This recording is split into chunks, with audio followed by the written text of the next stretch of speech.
Hi friends, welcome to Srivis. Please subscribe the button and press the bell icon.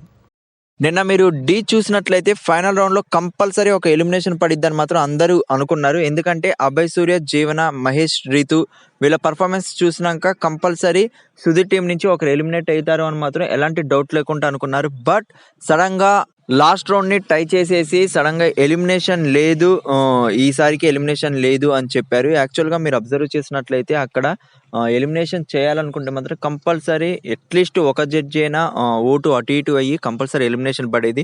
But D already మీరు డీ10 observe కంటిన్యూగా చూసిన వాళ్ళకి, D series కంటిన్యూగా చూసే వాళ్ళకి తెలిసిపోతుంది.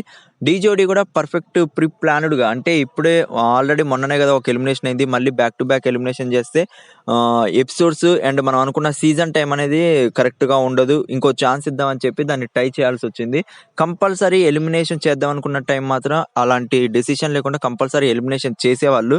బట్ మనకి న్యూ టీమ్స్ అంటే వైల్డ్ కార్డ్ ఎంట్రీ ద్వారా తీసుకునే టీమ్స్కి ఇంకా చాలా టైం ఉంది కాబట్టి ఇప్పుడే బ్యాక్ టు బ్యాక్ ఎలిమినేషన్ చేస్తే కరెక్ట్ కాదని చెప్పి అక్కడ కావాలని, అంటే మేము అబ్జర్వ్ చేసిన దాని ప్రకారం మాత్రం కావాలని అక్కడ టై బ్రేక్ చేసేసి వాళ్ళని నెక్స్ట్ రౌండ్కి ఎలిజిబుల్ చేసేసి ఆ రోజు ఎలిమినేషన్ లేకుండా చేశారు.